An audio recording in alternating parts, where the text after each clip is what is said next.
Next to You, Starstruck. An Adrienette, Miraculous Ladybug fanfiction. Chapter 15. I feel like you're trying to kill me. Like, I'm going to explode from how much stress I've been put under these past few weeks. And I blame you for it. This is your fault.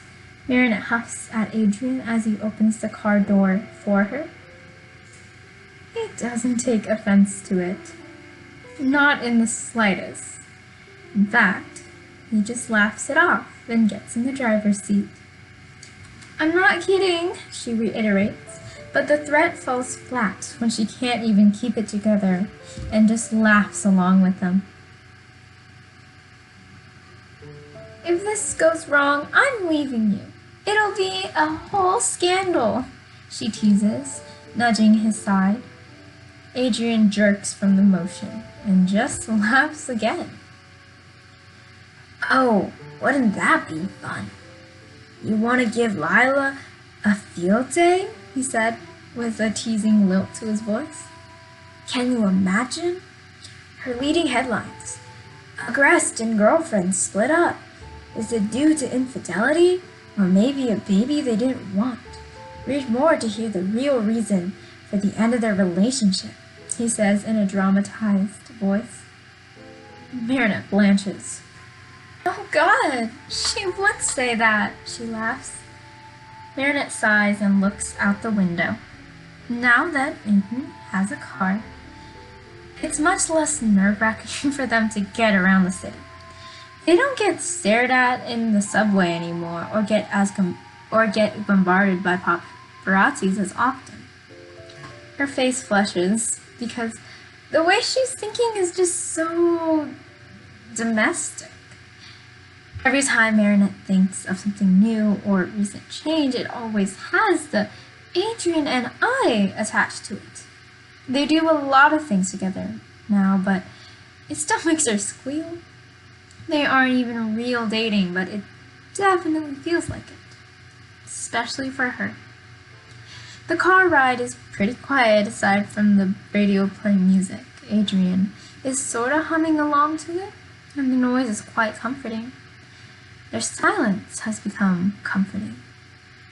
Marinette busies herself with looking at the window, looking at civilians passing by, walking to somewhere or to someone, looking at the families entering and exiting local shops. She watches as Paris is being itself.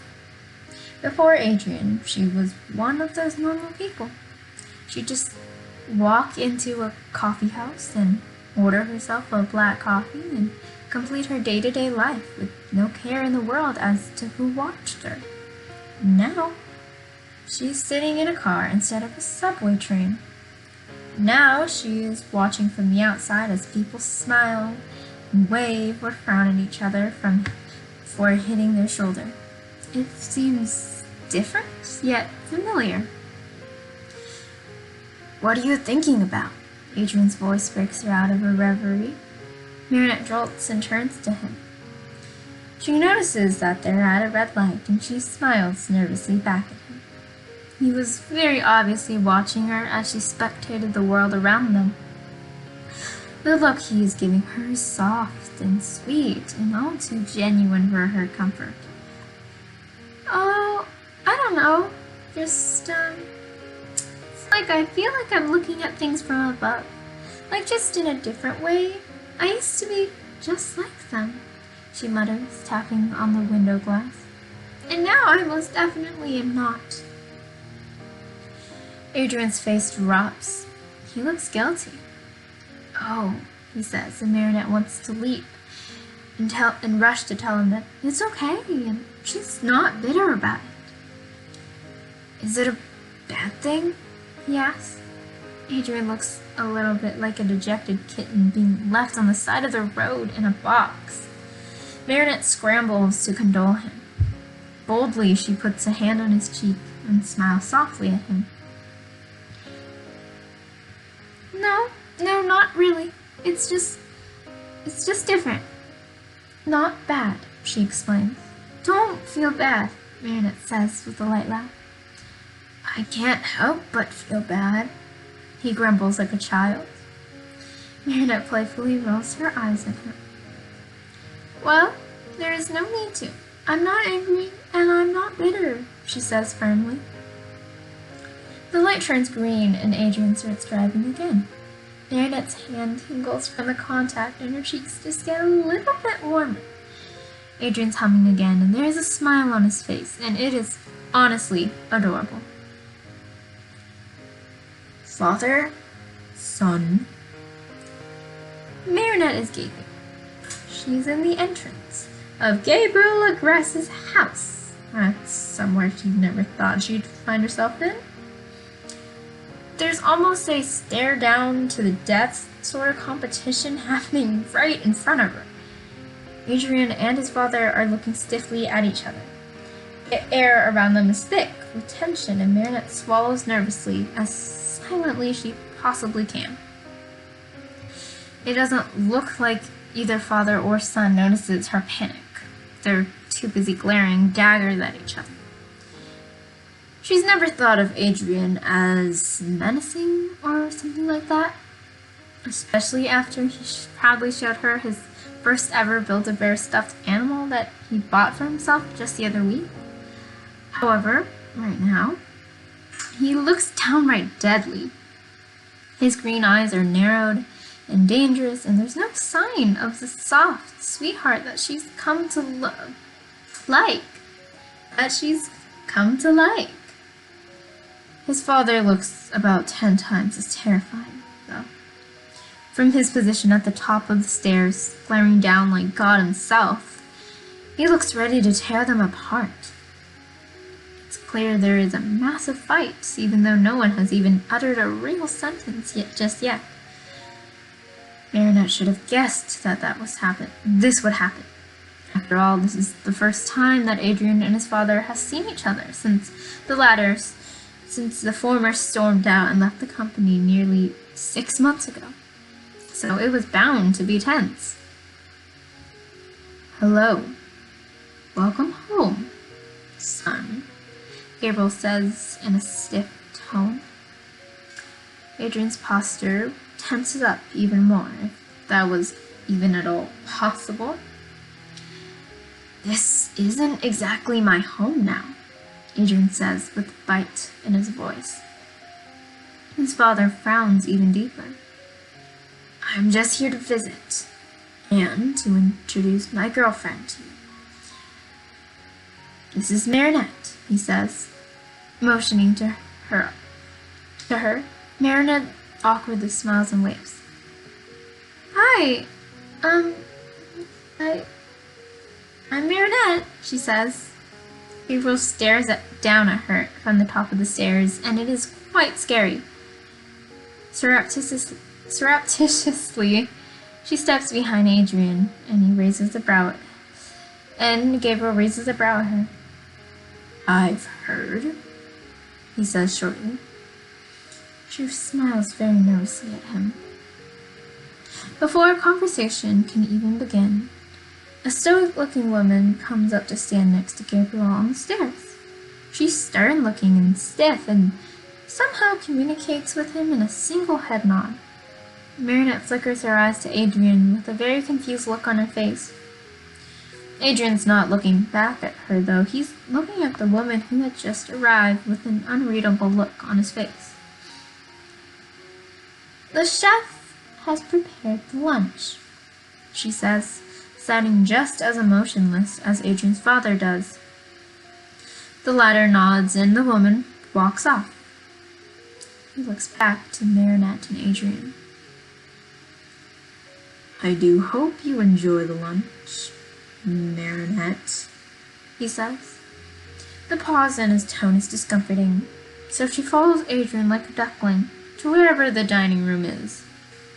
Turns out, the dining room is huge, and the table is no exception. There's nearly 20 chairs seated in it, and Marinette is gaping like a fish. She looks up to Adrienne, but his eyes are on a singular chair at the short end of the table. It looks so far away and down, especially from where Gabriel is seated at the head of the table.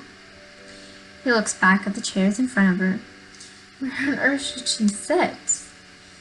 It feels like each chair is in its own separate country. They are so far apart. Have a seat wherever you would like, Gabriel says, his voice sounding like dangerous thunder, and she didn't feel at all welcomed. Not that she thought he was going to try and act so. He reaches out with a hand to motion to all of the empty chairs. You are the guest. All of the seats are open to you. His eyes are watching her like a hawk watching its prey, and Marinette feels a bit like she's being eaten alive. As morbid as that sounds. Again, she smiles nervously and pulls out a random chair. The entire time, Gabriel is watching her, inspecting her. Much to her luck, Adrien sits himself in the chair next to her, that is closest to his father. It's comforting to know that Adrien is her pseudo-bodyguard in this situation, even if he didn't realize it yet. Suddenly, there is a swarm of people. Neither men are fazed, but Marinette goes at high alert. Turns out, these are just the kitchen staff. She's not used to it at all. They bring out 3 dishes and glasses, and there seems to be no real good reason as to why 10 people came out to bring them 3 plates. It's not really a laborious task. The chef brings out her plate and sets it down in front of her. Her lunch is some fancy-looking sandwich that she's never seen before. The bread looks exotic and the spread is a scent that she's never smelled before. As much as Marinette wants to turn to Adrien and ask him what on earth this is, she knows that it would be a bad move. Normally she'd make a joke to lighten the mood. Unfortunately, the aggressed household was filled with tension and could only be tense.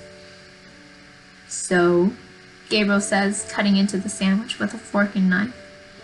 She's gaping at him, and she knows it, but really, why does he need to eat it like a steak dinner? I watched your interview, finishes. Did you? Adrien says, sounding resentful. Marinette's eyebrows raise, and she keeps her mouth shut.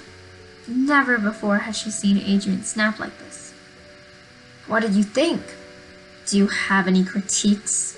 He snarks. She's gaping again. Gabriel glares down at his son. Minimally, he states. Adrien raises a brow at him. Like what? Your choice, Gabriel says, going back to eating his lunch. Marinette doesn't even touch hers. Whatever is happening around her is much more important than trying to figure out what this sandwich is supposed to taste like. A what, father? Adrien throws back. He doesn't respond. Instead, Gabriel looks at Marinette with a small, but anything but kind smile. Adrien flickers his eyes between them before huffing out an, "Oh," he nearly growls. "I see." Adrien looks suddenly furious. His eyes are angry and dangerous, and his hands are in fists. Marinette gasps silently at the scene. He looks a lot like his father right about now. Absolutely cataclysmically terrifying. Gabriel looks like he's about to talk, but Adrien cuts him off with a way that is very unlike him. Don't, he hisses harshly. Gabriel frowns angrily. Do not think you can raise your voice at me. Gabriel growls. It's a fight. Marinette is caught in the middle, though still confused on what on earth is happening. Then don't you dare act the way you're acting now. I'm an adult. I have been for years. I can make my own choices, whether you approve of them or not. Because, believe it or not, I do know what's best for me, Adrien shouts. Gabriel shoots up from his chair, and the mental image of a cold and calm Gabriel aggressed is suddenly erased from her mind. It's a deadly fight, perhaps just another one in a lifelong war. Mirna is frightened. Not of either Adrien or his father, though. She's frightened to confirm that this has been Adrien's entire life up until 6 months ago. And yet you choose to make rash decisions like this one and storm out like a child. If you want respect, you must earn it. You must prove to me you are mature, something you've yet to show. Gabriel thunders back. It's not like you ever gave me the choice. But this is the best decision of my life, and you have no authority over me anymore. Adrien seethes. You've chosen a random girl off the streets. Excuse me for not thinking that's mature. Gabriel bites back. Oh. The fight is about her. Marinette's heart sinks. She's not surprised, really. She should have expected it. Still, it hurt to know that she was the reason for the fight, especially as she's sitting right next to them.